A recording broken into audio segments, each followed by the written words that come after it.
उद्याच्या विधानसभेच्या निवडणुकीमध्ये आपण कुठेही गाफील राहता कामा नये. एक हात जोडून विनंती फक्त शिंदे साहेबांना आहे, आपल्या भाजपच्या नेत्यांना सांगा, आपल्या हात जोडून विनंती आहे. मला माहिती आहे कोण बोलणार नाही या विषयावरती.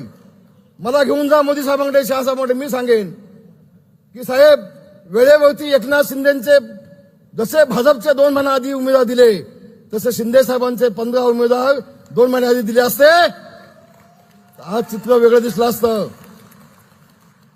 आज चित्र वेगळं दिलं असतं. माझी भावना ताई खासदार म्हणून दिल्लीत गेली असती. माझा पाटील कुठं आहे, हेमंत कुठं आहे? माझा हेमंत दिल्लीत गेला असता. माझा नाशिकचा आमचा दिल्लीत गेला असता गोडसे. पण एकदा शिवसेनेचा उमेदवार एकनाथ शिंदेनी जाहीर केला की भाजपची मंडळी उठली. आमची जागा, आमची जागा, आमची जागा हवे. हे काय भानगड काय साहेब? हे थांबवा शिंदे साहेब, नाही तर मला घेऊन जा, मला घेऊन जा, मला घेऊन जा. आणि म्हणून शिंदे साहेब, शिंदे साहेब घ्या, मोदी साहेबांना सांगा, शहा साहेबांना सांगा की मला 100 उमेदवार द्या. 90 आपण आमदार नाही निवडून आणलेत, ते तुमच्या सांगितले आम्ही हळून जाऊ. घ्या, मागून घ्या. होय शिंदे साहेब, मागून घ्या. आणि पुन्हा एकदा या 2-2.5 वर्षामध्ये आपण जे निर्णय घेतलेत, क्रांतिकारी निर्णय घेतलेत.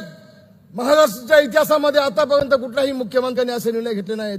असे निर्णय तुम्ही घेतलेत, तुम्ही तिघांनी घेतलेत. देवेंद्र फडणवीसांचं देखील अभिनंदन, तुमचंही अभिनंदन. मागून आलेले आपले दादा थोडे दिवस नसते आले तरी चाललं असतं. रामदास कदम यांचं त्या रायगड लोकसभा मतदारसंघामध्ये योगदान किती आहे?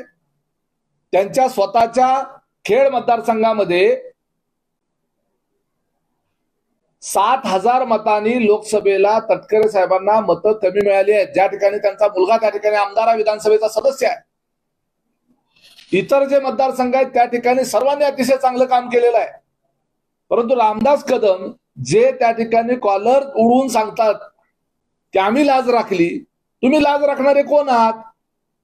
तुमचं जर तेवढं मूल्य असतं तर तुम्हाला कदाचित मंत्रिमंडळामध्ये एकनाथभाई शिंदे साहेबांनी स्थान दिलं असतं ना. त्यामुळे तुमची जी पात्रता आहे ना, ती पात्रता जेवढी आहे त्याच पात्रतेमध्ये तुम्हाला मुख्यमंत्र्यांनी ठेवलेलं आहे, म्हणूनच तुम्हाला मंत्री केलेलं नाहीये. आणि तुमच्या अशा वक्तव्यामुळं विनाकारण महायुतीमध्ये संभ्रम असेल, संशय असेल, कार्यकर्त्यांमध्ये चुकीच्या पद्धतीचा मेसेज जातो. काल तुम्ही म्हणालात अजितदादा अगदी उशिरा आले असते तर बरं झालं असतं. जर फडणवीस साहेबांच्या बरोबरचा शपथविधी जो झाला होता तेच सरकार कंटिन्यू राहिलं असतं तर तुम्हाला मुख्यमंत्री पदाची संधी कुठून मिळाली असती? या सरकारमध्ये मुख्यमंत्री म्हणून देवेंद्र फडणवीसच राहिले असते आणि उपमुख्यमंत्री म्हणून अजितदादाच राहिले असते. राष्ट्रवादी आणि भाजपचं सरकार राहिलं असतं आणि तुम्हाला विरोधी पक्षातच बसावं लागलं असतं टीका करत. वर्धापन दिनाच्या दिवशी ज्येष्ठ नेते म्हणून सन्मानानं तुम्हाला भाषण करायला संधी काय दिली तर तुम्ही काही बरळायला लागले. आणि आम्ही ऐकून घ्यायला का मोकळे आहोत का? राष्ट्रवादी काँग्रेस पार्टीची ताकद आहे अजितदादांना मानणारा कार्यकर्त्यांचा आणि मतदारांचा वर्ग या महाराष्ट्रामध्ये प्रत्येक गावामध्ये आहे.